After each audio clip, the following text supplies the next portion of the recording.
let's say best case scenario, all right? Let's say the Cardinals this kick starts a dream run. What would the dream run be? I would think a dream run for the final 66 games of the season, which is where the Cardinals are at now. What do you think? 44-22? That's a 667 win percentage. That's a torrent that'd be incredible. Pace. Be unbelievable. Yeah. Unlike a lot of what we've seen in Major League Baseball over the years. 44-22 over the next 66 games. That gets you to 87 wins. That's enough. Really? Because the Brewers are on an 89-win pace right now. They won't be anymore after the Cardinals win as many games as they win. They're playing better at the moment. And when you look at what they had done the last few weeks, it looks better than what their season is. I think they've figured things out, and I don't think 87 wins is enough. I do not think that about the Brewers. I would definitely take the under on thinking that 87 wouldn't at least get you a tie. I don't know what the tiebreaker would be. It puts you in the mix. But again, what we're talking about is a torrent pace that then puts you in the mix, and maybe it gets you a division championship. And if not, you're a game or two out, and you miss out, and you decided to not sell off assets for just missing out on a postseason berth. Yeah. By the way, the one thing I'll say, too, if you're giving the Cardinals double the wins as losses the rest of the season, I'm betting some of those wins came against Milwaukee, so that helps a little bit as well. I don't think they're going to go 0 against the Brewers. But again, that's like not till mid-September that they play the Brewers again. No. I'm saying it doesn't matter when. I'm just functionally speaking of, if that's how many wins you're giving the Cardinals to get to 87, I feel pretty good about some of them will come against the Brewers. Are going to lose some extra games because the Cardinals will enough come against the Brewers. Maybe not. That's the thing. Maybe not. But I don't. You said you're sold on the Brewers. I'd be selling the Brewers. I don't think anything of the Brewers. Okay, fine. I mean, they don't have an offense. More sold on them than the Cardinals right now. That's where I'm at. Rest of season, I think the Cardinals win more games than the Brewers, but they got some catching up to do for that to mean anything, which I recognize. I realize that it's a long shot, but the whole thing for me was we're talking about a scenario where they do sweep in Chicago this weekend. If they don't, then there's really nothing to talk about. And that's like, you might think, wow, that's a weird way to think about a one singular series within a long season, but that's where the Cardinals are because of how badly they played in the first few months of the season. That's where they are. I understand Wrigley's different. 875-KTGR, call or text us. You can get your thoughts in on this. But before the trade deadline, Cardinals have 12 games before the actual deadline on August 2nd. They have to play 12 more games until then. 8 of them are coming against the Cubs. Vast majority are coming against one team. Do not reverse course on what you could be doing at the trade deadline based off of how you do against one team. I don't think that's a factor. I don't think that's a factor. No, because they've already done it against the Marlins, who are but here's the thing. If the trade deadline, let's say the trade deadline was this weekend, should the Cardinals be? No, but what I'm saying is, if it were this weekend, actually, it's 2 weeks from now. Would you still be selling? It's actually I would August absolutely 1st. be He said selling. second. I didn't even correct him. What's up? I would still be selling if it were this weekend. Yeah, if it were this weekend, I would be a selling team still, right? Which day on the weekend? Oh my gosh! I'm just asking. You're Saturday. Scenarios. If it's Saturday. If it's Saturday, yeah. I mean, you'd need to be making trades today, tomorrow, and Saturday morning. You'd have, and I would be, and it would be in preparation of 2024. Yeah, but that's because you just applied urgency to the situation that simply is not there. Okay, but what I'm saying is, don't just let. Right now, your mindset is trade for 2024. Your mindset should not change based off of how you do against one team for the next couple of weeks. Monday, the mindset was trade for 2024, and then they won 3 games, and it's like, that's kind of interesting. I still think that's probably what they need to do, but I'm going to watch the next series as well, and if they win that whole series, now it's not just one team. It's been a week straight, 9 days straight of winning baseball, and I would start to go, that's even more interesting than I thought. No. I wonder if there's a way to do multiple things at once. No, come on. That is what I would be saying.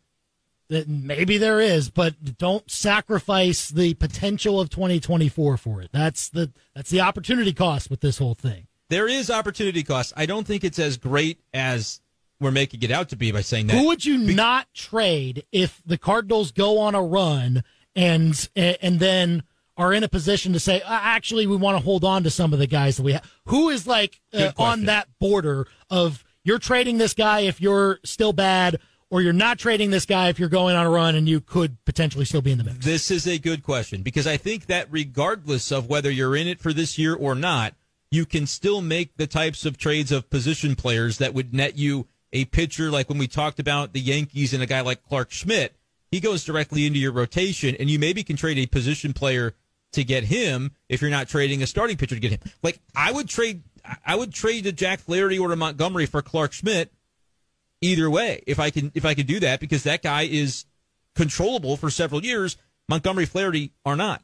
So I would take my dice and roll them to say Clark Schmidt can pitch about as good as Jack Flaherty, and I actually didn't lose anything, and I did gain long term. But I don't know if that's going to be the ask. I think the Yankees are going to want more than just a rental Jack Flaherty for a guy like Clark Schmidt.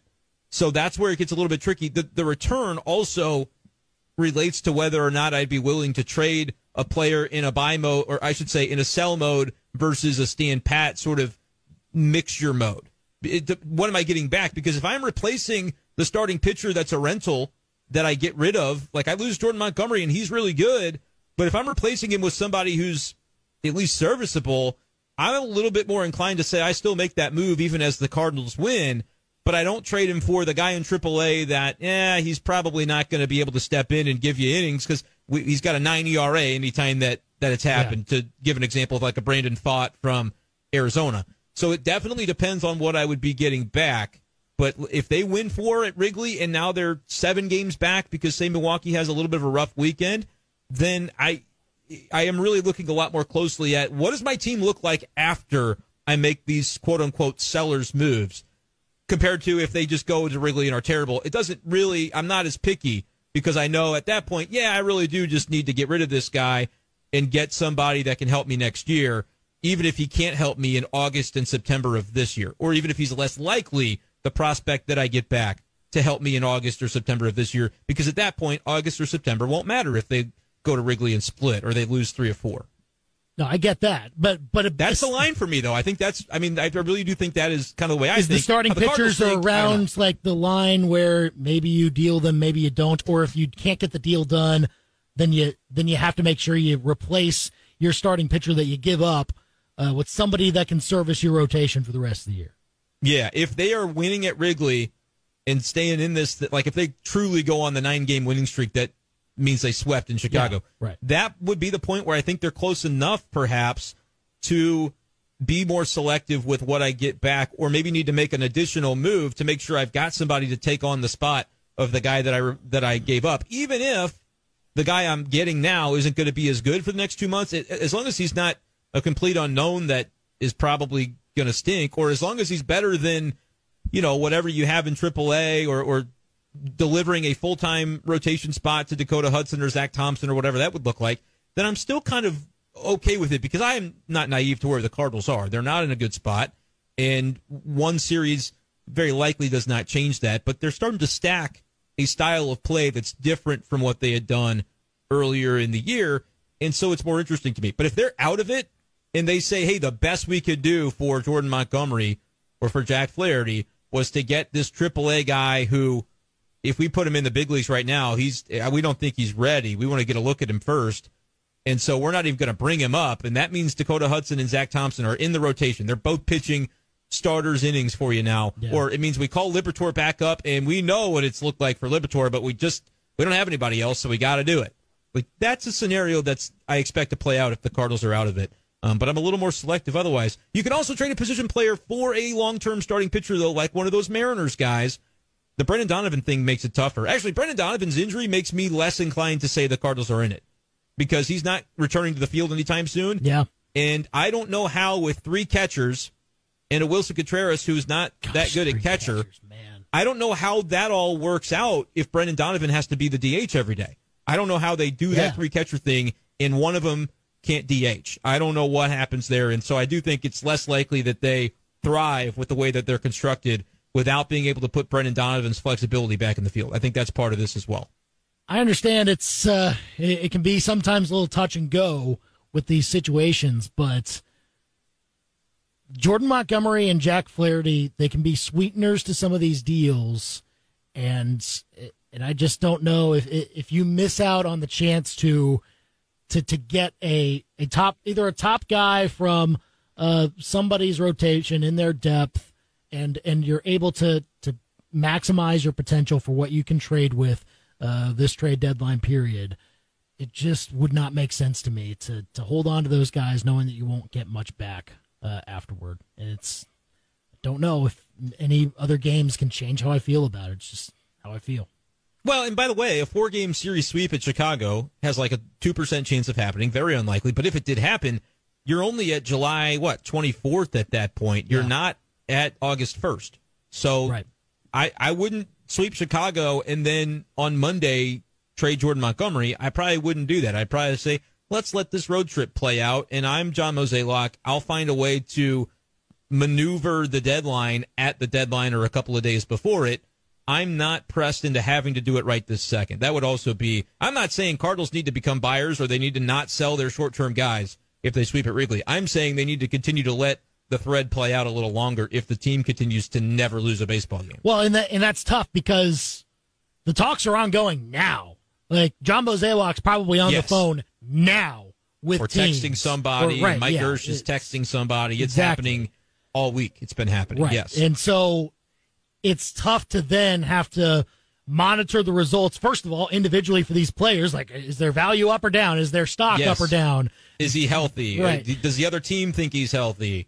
So you want to be a baseball executive. Yeah, it's hard. It's difficult. This is the crunch time. And I will say this.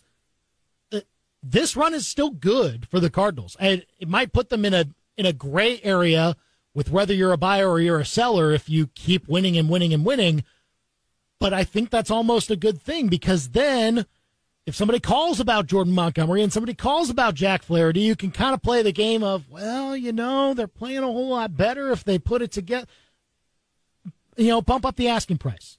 That's how you do this. Yeah, right? Or maybe, but you could also be playing Montgomery or Flaherty off of whatever other teams offer, because if a team says, well, their asking price is going up because of what's going on in their house, and I don't care what's going on in their house, I just need their player, maybe I'll just get the player from somewhere else. So it's about, are you calling that bluff? Are you convicted in the way you need to approach the deadline?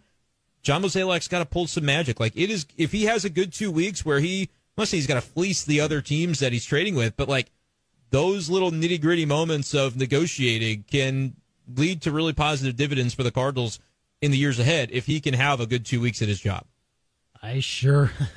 Again, I have not really trusted whether John Mozeliak's capable of that, but I think I trust it right now. For the Cardinals' sake, I'm gonna at least give him the benefit of the doubt once again. But I've been burned on that before. That's the thing. I've been burned on it. I think he realizes it's time to be a little bold and do things a little differently.